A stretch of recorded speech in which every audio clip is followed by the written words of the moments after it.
Many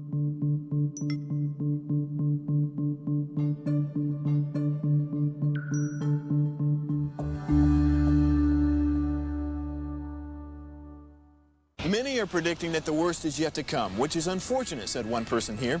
Until now, they've enjoyed the reputation of being the nation's icebox. Watched a burglar in his home this morning by webcam. As a journalist of over 25 years, stories are what make my world turn. Reporting live from the Dallas newsroom tonight, Jeff Crilley, Fox 4 News. But in 2008, I took the jump from my familiar life and started a PR firm from my home. We're talking about anyone with a camcorder like the one I'm using becomes a television network. We started slowly growing the company, and we now have over 100 clients, and we've branched into the world of live digital broadcasting. I now own 8 different TV studios and have a huge team, and the stories that I now get to share are sometimes the most important of my life.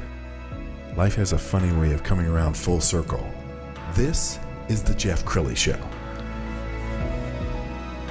So the stereotype is you get involved in philanthropy after you've made your millions and you're retiring and you have time on your hands. But there's another group, and it's coming on like a firestorm. It's young people getting involved in philanthropy. To talk about that right now, Amit and Dave Banerjee with Philanthropy Kids. Welcome to the show. Thanks for having us. Thanks so much. Well, Amit, let's start with you. How did this all begin? So at our dinner table conversations back home, my parents were always telling us, be kind, be respectful, be considerate of others. So the value of, kindness and generosity was instilled in us very early on. But we were also involved in programs like the Boy Scouts of America, and we learned a lot about doing a good turn daily and being trustworthy, loyal, helpful, friendly, and so on and so on. And when I was in 4th grade, I was in a program called PAVE, which stood for Philanthropy and Volunteerism in Education. And that's where I learned what philanthropy meant and how I, as an 8-year-old at the time, could be an effective philanthropist. And I learned that the word philanthropy means the love of mankind. Anything that you do to show that emotion is philanthropy.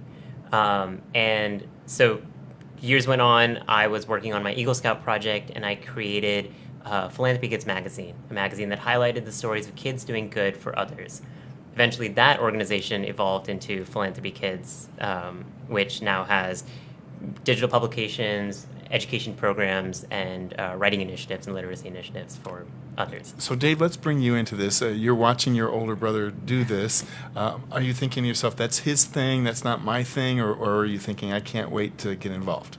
Yeah, so as my brother said, it's almost like a family thing, philanthropy, and seeing how much of a difference my brother could make, it made me realize that I could be like him too, and he's been such a great role model for me, and I truly love him. That's awesome. That's really cool.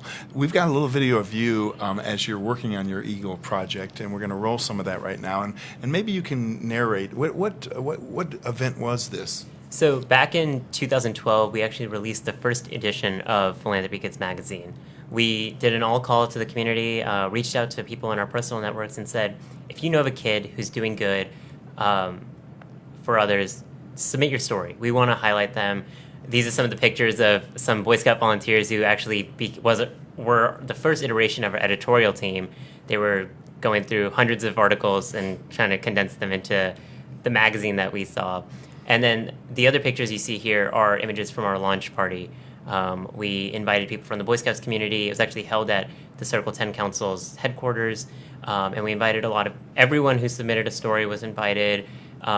We had our principal donors and supporters come and give presentations, such as Bobby Lyle and Bob Hopkins, who were kind of big community leaders who, helped us bring this to fruition. Very cool. And I want to make note that the three of us are all Eagle Scouts, which is rare. It's like 1 in 1,000 Scouts end up going on for their Eagle. So congratulations. Yeah, thank you.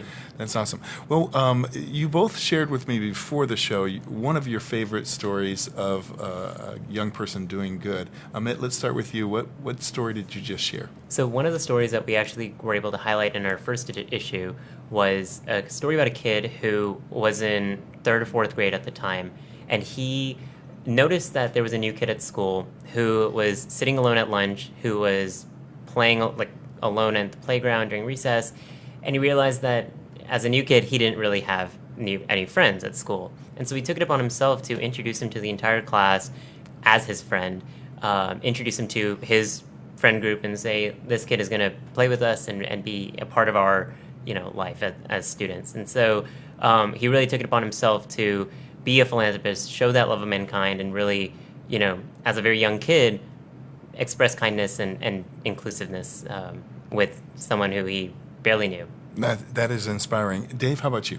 Yeah, so one of my friends in high school, he's the president of like the volunteering organization at our school, and he wanted to he wanted to make a difference in the health of people, and so he got in touch with this organization called Carter Blood Care, and so he actually hosted 4 different blood drives where he was able to collect over 120 pints of blood.